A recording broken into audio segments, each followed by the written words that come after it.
नमस्कार दर्शकों, news today के इस बुलेटिन में आपका स्वागत है, जहां हम चर्चा और विश्लेषण करते हैं आज की महत्वपूर्ण खबरों का। आज की मुख्य सुर्खियां इस प्रकार है। सुप्रीम कोर्ट ने निर्णय दिया कि बाल यौन शोषण एवं दुर्व्यवहार सामग्री यानी CSEAM को देखना और स्टोर करना अपराध है। राष्ट्रीय प्रतिदर्श सर्वेक्षण कार्यालय NSSO ने आवधिक श्रम बल सर्वेक्षण यानी PLFS वार्षिक रिपोर्ट जारी की। संयुक्त राष्ट्र ने भविष्य के लिए संयुक्त राष्ट्र शिखर सम्मेलन में पैक्ट फॉर द फ्यूचर को अपनाया। भारत और संयुक्त राज्य अमेरिका ने राष्ट्रीय सुरक्षा के लिए सेमीकंडक्टर फैब्रिकेशन प्लांट स्थापित करने हेतु समझौता किया। इंटरनेशनल राइनो फाउंडेशन यानी IRF ने state of the rhino 2024 report जारी की। आपदा रोधी अवसंरचना गठबंधन यानी CDRI की 5वीं वर्षगांठ मनाई गई। चलिए अब खबरों की चर्चा विस्तार से करते हैं और सबसे पहले रुक करते हैं आज की पहली मुख्य खबर की ओर। सुप्रीम कोर्ट ने निर्णय दिया कि बाल यौन शोषण एवं दुर्व्यवहार सामग्री यानी CSEAM को देखना और स्टोर करना अपराध है। सुप्रीम कोर्ट ने मद्रास हाई कोर्ट के 2024 के फैसले को पलटते हुए स्पष्ट किया कि CSEAM को किसी भी रूप में रखना या देखना यौन अपराधों से बालकों का संरक्षण यानी पॉक्सो अधिनियम 2012 और सूचना प्रौद्योगिकी अधिनियम 2000 के तहत एक गंभीर अपराध है। मद्रास हाईकोर्ट ने पहले यह फैसला सुनाया था कि यदि CSEAM को निजी डोमेन में रखा गया है या देखा गया है और इसका प्रसार नहीं किया गया है तो इसे अपराध नहीं माना जाएगा। इसके अलावा सुप्रीम कोर्ट ने सभी न्यायिक आदेशों या निर्णयों में चाइल्ड पोर्नोग्राफी की बजाय CSEAM शब्द का इस्तेमाल करने की बात कही है। इसके पीछे न्यायालय ने कई तर्क दिए हैं, जैसे CSEAM देखने और बाल यौन शोषण के कृत्य में कोई अंतर नहीं है क्योंकि दोनों गतिविधियों में समान रूप से यौन संतुष्टि के लिए बच्चे का उपयोग किया जाता है। साथ ही पोर्नोग्राफी शब्द को आमतौर पर वयस्कों के बीच सहमति से किए गए कृत्य से जोड़ा जाता है। इस शब्द का बाल यौन शोषण के संदर्भ में इस्तेमाल बालकों के उत्पीड़न की गंभीरता को कमजोर कर सकता है। आइए सबसे पहले सुप्रीम कोर्ट के निर्णय पर एक नजर डालते हैं। CSEAM को अपराध की श्रेणी में रखा गया। कोर्ट ने स्पष्ट किया कि बिना किसी वास्तविक प्रसार के भी CSEAM को रखना एक प्रकार का अपूर्ण अपराध है, जिसे पॉक्सो अधिनियम की धारा 15 के तहत दंडनीय माना जाएगा। आपको बता दें कि IT अधिनियम की धारा 67B के तहत बाल यौन शोषण के लिए दंड का प्रावधान किया गया है। यह कामुकता व्यक्त करने वाले कृत्य आदि में बच्चों को चित्रित करने वाली सामग्री को इलेक्ट्रॉनिक रूप में प्रकाशित या प्रसारित करने के लिए दंड का प्रावधान करती है। आपकी जानकारी के लिए बता दें कि अपूर्ण अपराध ऐसा अपराध होता है जिसे किसी उद्देश्यपूर्ण अपराध को करने से पहले उसकी तैयारी स्वरूप किया जाता है। इसका तात्पर्य ऐसे अपराधों से भी है जिन्हें अभी पूरी तरह से अंजाम नहीं दिया गया है, लेकिन अपराध करने की प्रक्रिया में कुछ तैयारी की जा चुकी होती है, इसलिए ये कानून के तहत दंडनीय होते हैं। अब CSEAM के प्रमुख प्रभाव क्या क्या है ये भी जान लेते हैं। CSEAM को देखने से व्यक्ति संवेदनहीन हो जाता है। इसकी उपलब्धता से इसकी मांग बढ़ जाती है, जिससे इसके निर्माण और वितरण को बढ़ावा मिलता है। इसके अलावा CSEAM बच्चे के भावनात्मक, सामाजिक और मानसिक कल्याण को नकारात्मक रूप से प्रभावित करता है। साथ ही CSEAM के प्रभाव से बच्चों को गंभीर सामाजिक कलंक और अलगाव का सामना करना पड़ता है तथा विश्वास की कमी के कारण किसी से जुड़ना उनके लिए मुश्किल हो जाता है। सुप्रीम कोर्ट ने केंद्र और अदालतों को जो सुझाव दिए हैं, अब उसके बारे में जानकारी प्राप्त कर लेते हैं। चाइल्ड पोर्नोग्राफी शब्द की जगह CSEAM का इस्तेमाल करने के लिए पॉक्सो एक्ट में संशोधन किया जाना चाहिए। साथ ही स्वास्थ्य और यौन शिक्षा के लिए एक कार्यक्रम तैयार करने हेतु एक विशेषज्ञ समिति का गठन किया जाना चाहिए। इसके अलावा सार्वजनिक अभियानों के माध्यम से CSEAM की वास्तविकताओं और इसके परिणामों के बारे में जागरूकता बढ़ाने से इसके प्रचलन को कम करने में मदद मिल सकती है। खबर के अंत में पॉक्सो अधिनियम 2012 के बारे में विस्तार से जान लेते हैं। इसका उद्देश्य बच्चों के खिलाफ यौन अपराधों से निपटना है। कानून के तहत बच्चों यानी 18 वर्ष से कम आयु के व्यक्ति को परिभाषित किया गया है। यह अधिनियम अपराध निवारण के लिए बच्चों के अनुकूल कानूनी प्रक्रियाओं के साथ यौन दुर्व्यवहार के विविध रूपों को रेखांकित करता है। साथ ही पॉक्सो अधिनियम की धारा 15 चाइल्ड पोर्नोग्राफी को शेयर करने या प्रसारित करने के इरादे से संग्रहित करने पर दंड का प्रावधान करती है। और अंत में चाइल्ड पोर्नोग्राफी पर अंकुश लगाने के लिए 2019 में इस कानून को संशोधित किया गया था। इस संशोधन के तहत दोषियों के खिलाफ सख्त कार्रवाई करने के लिए अधिनियम में कई प्रावधान जोड़े गए हैं। बढ़ते हैं अगली खबर की ओर। राष्ट्रीय प्रतिदर्श सर्वेक्षण कार्यालय NSSO ने आवधिक श्रम बल सर्वेक्षण PLFS वार्षिक रिपोर्ट जारी की।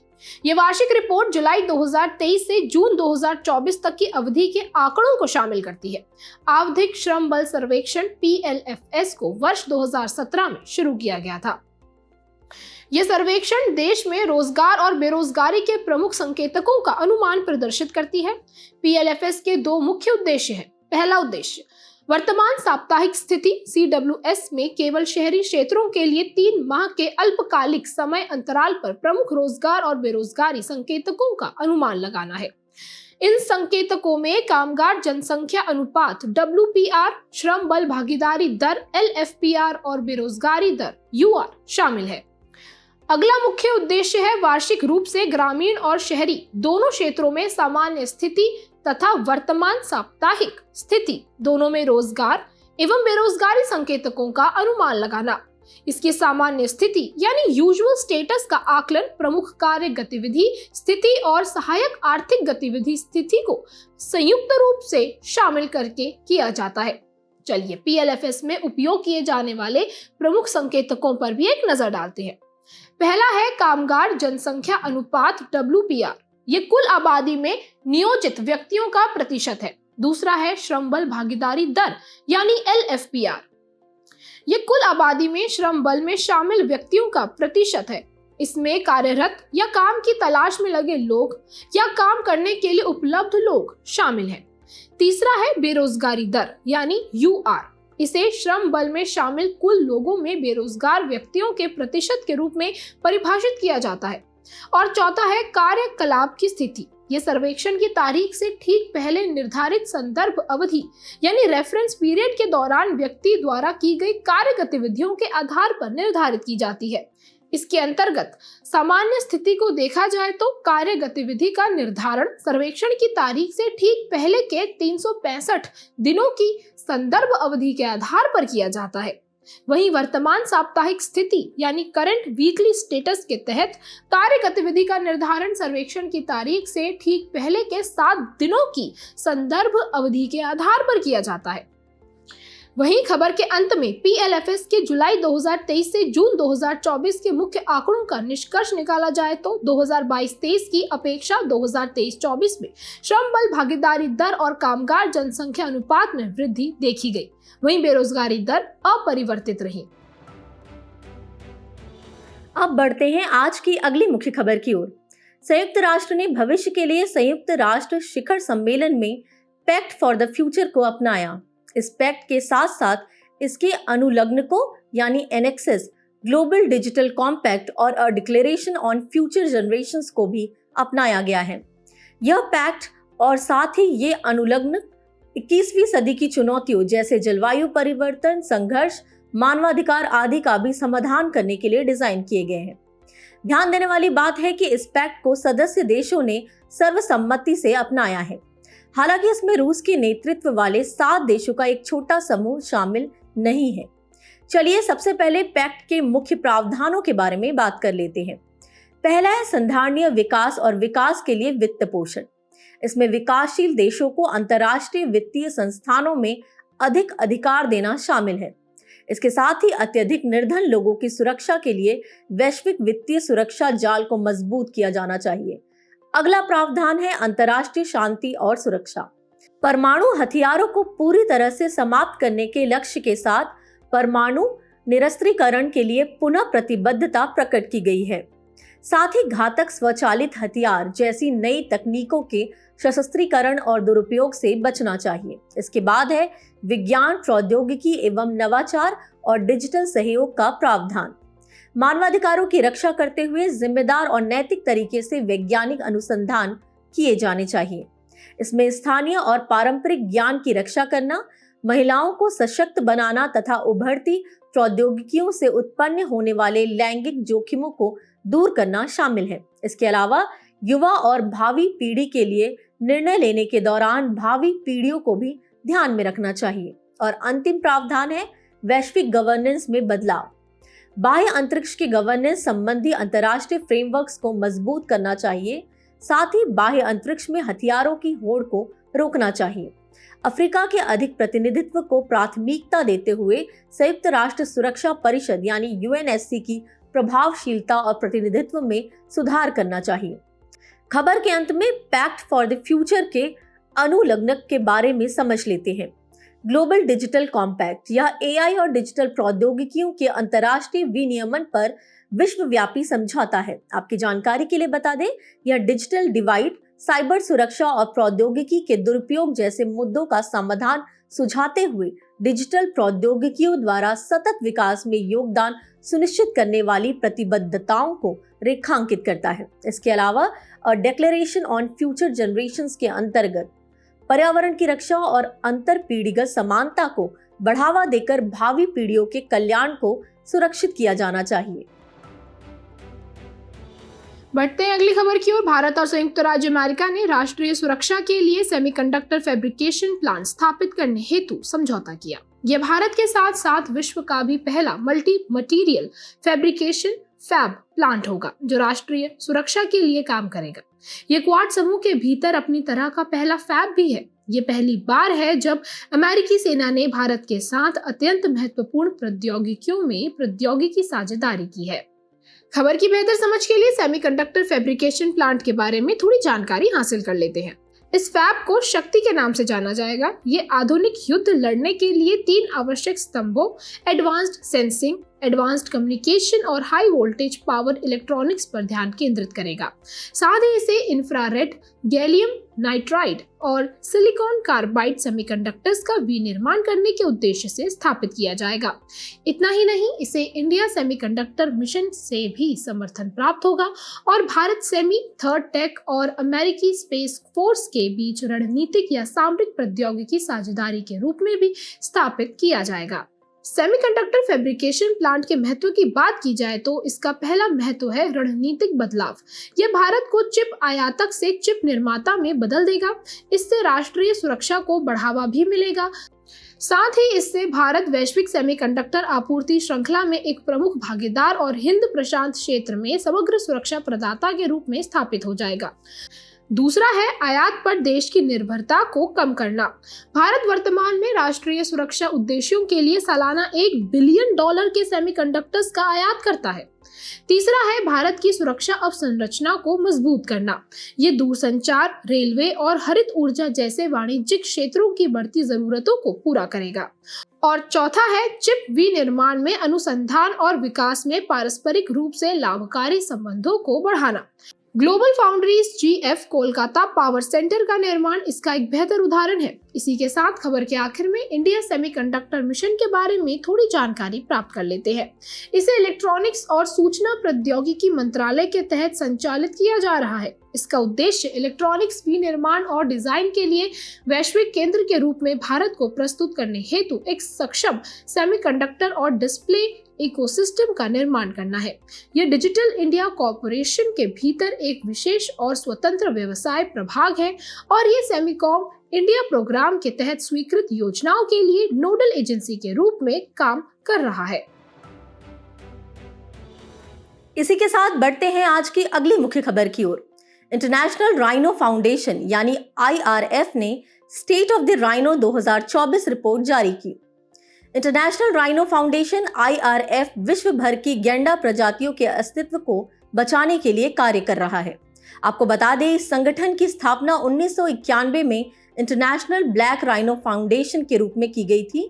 1993 में संगठन के दायरे में राइनो की सभी 5 प्रजातियों को शामिल किया गया था, इसलिए इसका नाम इंटरनेशनल राइनो फाउंडेशन कर दिया गया। सबसे पहले रिपोर्ट के मुख्य बिंदुओं के बारे में चर्चा कर लेते हैं। राइनो की सभी 5 प्रजातियों को मिलाकर दुनिया में लगभग 28,000 गैंडे शेष बचे हुए हैं। साथ ही 2022 से 2023 के बीच अफ्रीका में गैंडों के अवैध शिकार में 4% की वृद्धि दर्ज की गई है। इसके अलावा 2022 से 2023 के बीच सफेद गैंडों की संख्या में वृद्धि हुई है, लेकिन एक सिंग वाले गैंडों यानी भारतीय गैंडों की संख्या लगभग स्थिर रही है। अवैध शिकार के बावजूद दक्षिण अफ्रीका में सफेद गैंडों की संख्या बढ़ रही है। आइए अब गैंडों के बारे में जानकारी प्राप्त कर लेते हैं। गैंडों की 5 प्रजातियों की बात करें तो इनमें 2 अफ्रीकी प्रजातियां सफेद गैंडा और काला गैंडा तथा 3 एशियाई प्रजातियां भारतीय गैंडा, सुमात्राई गैंडा और जावा गैंडा शामिल हैं। गैंडों के संरक्षण हेतु शुरू की गई पहलों की बात करें तो भारतीय गैंडे के संरक्षण के लिए राष्ट्रीय गैंडा संरक्षण रणनीति 2019 जारी की गई है। इसके अलावा एशियाई गैंडों पर नई दिल्ली घोषणा पत्र 2019 जारी किया गया है। साथ ही इंडियन राइनो विजन 2020 जारी किया गया है आदि। खबर में आगे बढ़ते हैं और अफ्रीकी गैंडे और एशियाई गैंडे के बीच विभिन्न विशेषताओं के आधार पर अंतर को समझ लेते हैं। सबसे पहले बात करते हैं अफ्रीकी गैंडा के बारे में। इसके आकार को देखें तो सफेद गैंडा हाथियों के बाद जमीन पर रहने वाला दूसरा सबसे बड़ा स्तनपायी है। रंग रूप और व्यवहार को देखें तो इसकी कवच जैसी दिखाई देने वाली गांठदार त्वचा बहुत कम होती है। यह अधिक आक्रामक 2 सिंग वाला गैंडा है। ये तैरने में कुशल नहीं होते और ये गहरे पानी में डूब सकते हैं, इसलिए वे कीचड़ में लौटते हैं। ये लड़ने के लिए सींगों का इस्तेमाल करते हैं तथा जमीन पर उगने वाली छोटी छोटी घास और कम ऊंची वनस्पतियों को खाते हैं। अफ्रीकी गैंडों का पर्यावास घास भूमियां, सवाना और झाड़ियां और रेगिस्तान है तथा IUCN रेड लिस्ट में अफ्रीकी गैंडे की प्रजाति में शामिल सफेद गैंडा नियर थ्रेटेंड और काला गैंडा क्रिटिकली एंडेंजर्ड श्रेणी में वर्गीकृत है। वहीं एशियाई गैंडों की विशेषताओं को देखें तो भारतीय गैंडा आकार में सभी एशियाई गैंडा प्रजातियों में सबसे बड़ा है। इनके रंग रूप और व्यवहार की बात करें तो इसकी कवच जैसी दिखाई देने वाली गांठदार त्वचा बहुत अधिक होती है। ये कम आक्रामक होते हैं तथा इसमें 2 सिंग वाले सुमात्राई गैंडा और 1 सिंग वाले भारतीय गैंडा व जावा गैंडा शामिल है। ये अच्छे तैराक और लड़ते समय अपने निचले दांतों का उपयोग करते हैं तथा आहार के लिए लंबी घास, झाड़ियों और पत्तियों पर निर्भर रहते हैं। एशियाई गैंडों का पर्यावास उष्णकटिबंधीय और उपोष्णकटिबंधीय घास भूमियां तथा सवाना व उष्णकटिबंधीय आर्द्र वन है। IUCN की रेड लिस्ट के आधार पर भारतीय गैंडा वल्नरेबल तथा वन्यजीव संरक्षण अधिनियम 1972 की अनुसूची 1 में सूचीबद्ध है। वहीं सुमात्राई गैंडा और जावा गैंडा क्रिटिकली एंडेंजर्ड श्रेणी में सूचीबद्ध है। बढ़ते हैं आखिरी मुख्य खबर की ओर। आपदा रोधी अवसंरचना गठबंधन CDRI की 5वीं वर्षगांठ मनाई गई। 5वीं वर्षगांठ के अवसर पर आपदा रोधी अवसंरचना गठबंधन ने urban infrastructure resilience program UIRP के तहत $2.5 मिलियन के फंड की घोषणा की। इस फंड का उपयोग भारत सहित 30 निम्न और मध्यम आय वाले देशों के शहरों को जलवायु परिवर्तन रोधी बनाने में किया जाएगा। इसके साथ आपदा रोधी अवसंरचना गठबंधन CDRI के बारे में बात करते हैं। इसे भारत ने 2019 में संयुक्त राष्ट्र जलवायु कार्रवाई शिखर सम्मेलन में लॉन्च किया था। CDRI राष्ट्रों, संयुक्त राष्ट्र एजेंसियों, बहुपक्षीय विकास बैंकों और निजी क्षेत्र की एक वैश्विक साझेदारी है। इसका उद्देश्य जलवायु संबंधी आपदा जोखिमों को सहने वाली मजबूत अवसंरचनाओं के विकास को बढ़ावा देकर संधारणीय विकास सुनिश्चित करना है। इसके 40 देश और 7 संगठन सदस्य हैं और इसका सचिवालय नई दिल्ली में है। इस ओर जारी की जाने वाली रिपोर्ट्स हैं global infrastructure resilience report. CDRI के महत्व की बात की जाए तो ये CDRI के उद्देश्यों को प्रभावी तरीके से लागू करने हेतु वित्त पोषण और समन्वय के लिए एक वैश्विक तंत्र प्रदान करता है। साथ ही ये आपदा से निपटने और आपदा के बाद पुनर्बहाली हेतु सहायता प्रदान करता है और नवाचार का समर्थन भी करता है। CDRI द्वारा शुरू की गई पहलों में से कुछ के बारे में जानकारी प्राप्त करते हैं। पहला है infrastructure for resilient island status IRIS। इसका उद्देश्य लघु द्वीपीय विकासशील देशों SIDS में लचीली, संधारणीय और समावेशी अवसंरचना के विकास को बढ़ावा देना है। अगली पहल है DRI कनेक्ट प्लेटफॉर्म। यह आपदा रोधी ज्ञान का आदान प्रदान करने, एक दूसरे के उदाहरणों से सीखने और सहयोग करने हेतु प्लेटफॉर्म है। तीसरी पहल है अंतर्राष्ट्रीय आपदा रोधी अवसंरचना सम्मेलन ICDRI। ये आपदा रोधी चुनौतियों पर चर्चा करने और अच्छी पहलों की पहचान करने के लिए विशेषज्ञों व निर्णयकर्ताओं को एक साथ लाने वाला वार्षिक सम्मेलन है।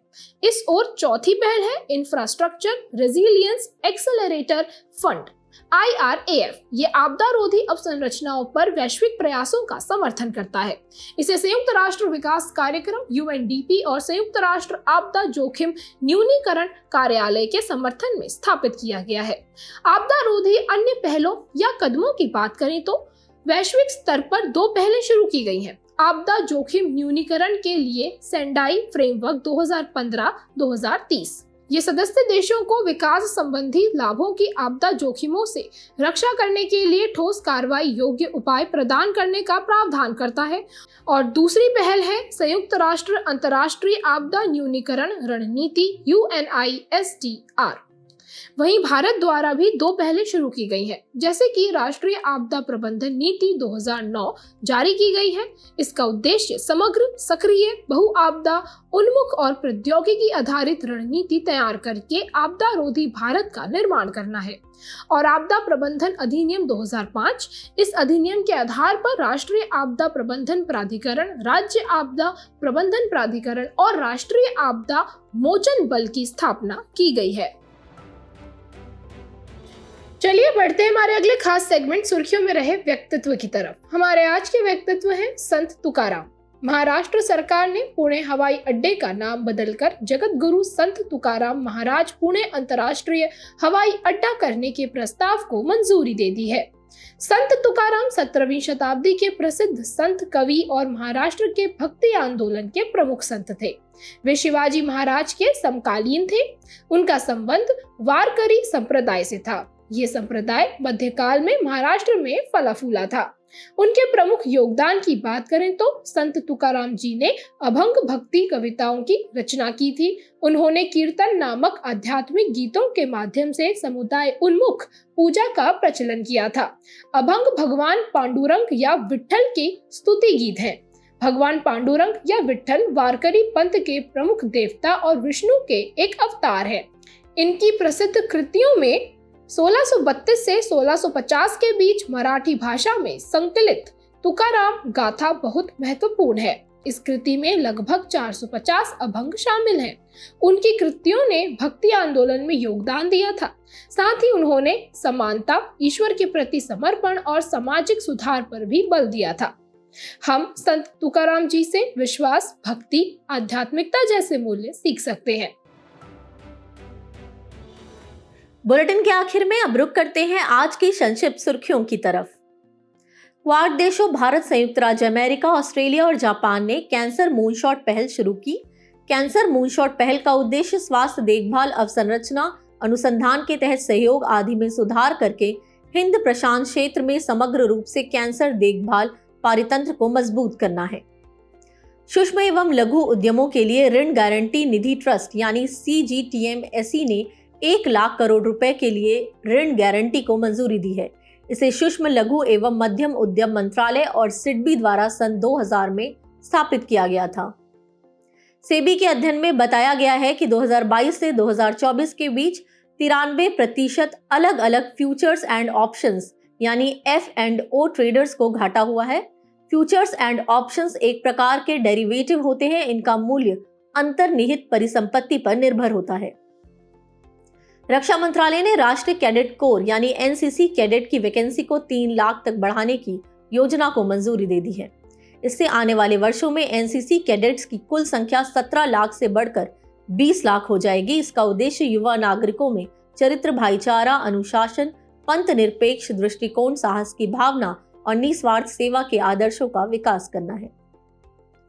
सुप्रीम कोर्ट ने स्पष्ट किया है कि गैर कानूनी गतिविधियां रोकथाम अधिनियम यानी UAPA 1967 के तहत अभियोजन की मंजूरी देने के लिए 14 दिन की समय सीमा अनिवार्य है, न कि विवेकाधीन। इसे व्यक्तियों और संगठनों की कुछ गैर कानूनी गतिविधियों की प्रभावी रोकथाम हेतु अधिनियमित किया गया था। साथ ही यह अधिनियम आतंकवादी गतिविधियों और उनसे जुड़े मामलों से निपटने से भी संबंधित है। राष्ट्रीय हरित अधिकरण यानी NGT ने बराक भुवन वन्यजीव अभयारण्य में सड़क निर्माण कार्य पर रोक लगा दी है। यह अभयारण्य असम के कछार जिले में बराक और सोनाई नदियों के बीच फैला हुआ है।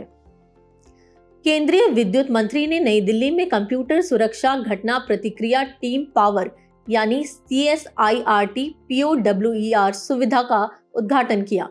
इसकी पहल विद्युत मंत्रालय ने राष्ट्रीय साइबर सुरक्षा नीति के अनुपालन में तथा CERT इनके सहयोग से की है।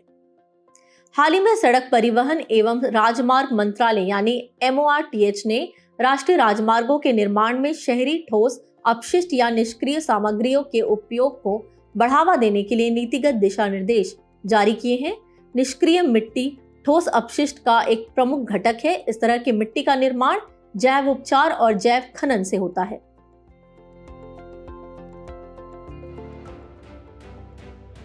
जाने से पहले आपकी समझ की परीक्षा के लिए डालते हैं एक नजर हमारे स्पेशल सेगमेंट प्रश्नोत्तरी पर।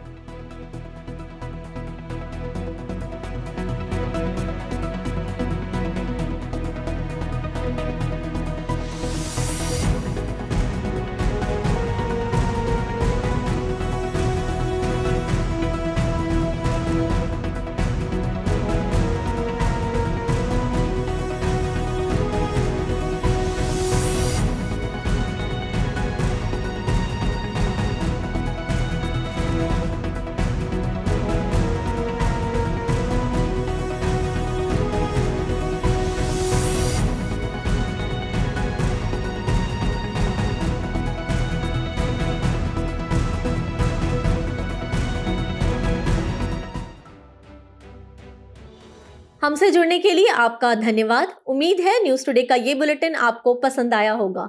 न्यूज टुडे की PDF को डाउनलोड करने के लिए और आज के क्विज के उत्तर के लिए डिस्क्रिप्शन में दिए गए लिंक पर क्लिक कीजिए।